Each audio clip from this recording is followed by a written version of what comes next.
for our tourism industry to get them ready for NCAA basketball, as well as many other events that we have coming up this year.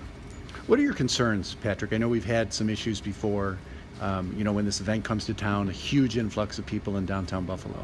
Actually, no concerns. I think we have learned over the years of how we can better communicate with our tourism industry, and then how we better communicate with those visitors when they're in town. And so that's part of this event today, is to engage with our tourism community, make them aware of the opportunities that will be available during NCAA, as well as some other events, and how they can make sure that they're ready in their places of business, whether it be a hotel, an attraction, a restaurant, a bar, a distillery.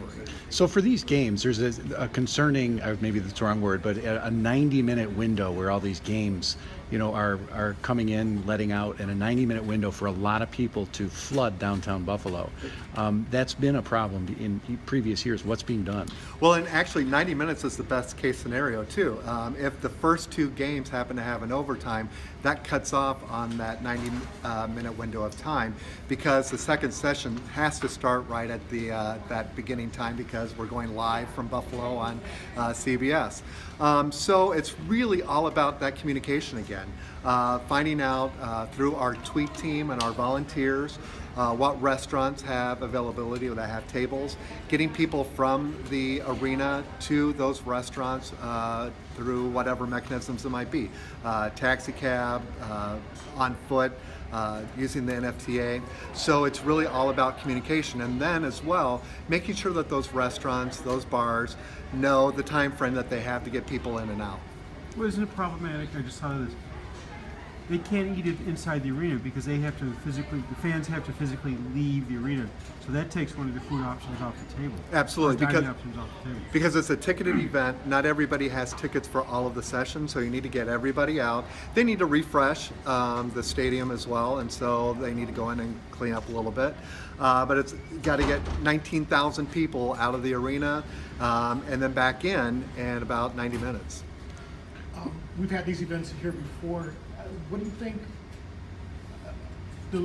our odds are going forward in the future if we don't get ride sharing here in Western? Well, I think that situation is long down the road, but it is a consideration for Visit Buffalo Niagara and the Visit Buffalo Niagara Sports Commission as we try to bring these events to the destination, because it's always a consideration of how are you going to move those attendees, those meeting attendees around in the destination. And so it is a consideration for us. At this point, it has not become an issue, but the longer that we don't have a ride share, because again, it is an expected visitor amenity when they go into a city, that they do have Uber or Lyft available for pickups to take them where they would like to go. What's being done, though, to thwart that? We won't have ride sharing for the event, obviously. Mm-hmm. What are you doing with the cab companies? Are you working in conjunction, in concert with them to queue cabs up? We are definitely working with the taxi companies and the city of Buffalo. We'll be announcing whatever that strategy will be later this week. We're still working out all of the logistics on that, but we are coming up with I think a very good plan that will be in place for NCAA. Can you give us any inkling of what that might be? I can't at this point. You working with all the cab companies? Or? Yes, we're working with Liberty Cab, who is really taking the lead, working with all of the cab companies to make sure that this all works very smoothly for this year. How many people do you expect to come here for this event? Well, we know that we can get 19,000 people into the arena. A lot of those folks will also be locals.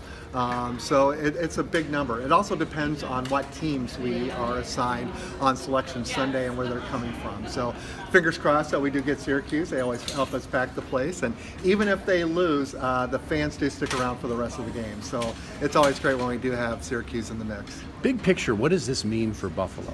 Oh, this is a great opportunity for Buffalo. The more opportunities that we have to showcase our destination, our facilities, our abilities to put a first-class event like this on that's broadcast nationwide is a fantastic opportunity. It gives us the leverage and the opportunity to sell that to other rights holders for sporting events or meetings. So this is really, a fantastic opportunity that we're given by NCAA to come back again, show them what we have, show them the great amenities that we have as a destination as well, that it is something that, or a place that people want to come and enjoy for that event, but as well as do things leisurely in the off periods. You worried about any social media backlash without the Ubers and the Lyfts being available? Because people take to Twitter and they thrash a town if something's not available Sure. that they want.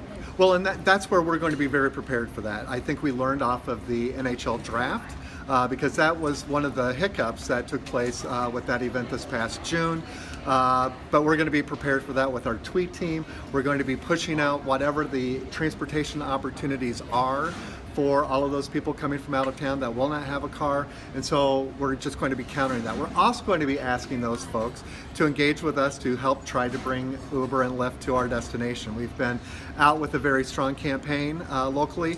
Now we wanted to also utilize those people from out of town who travel to other cities to also help use this as an opportunity to help bring rideshare to upstate New York. But even if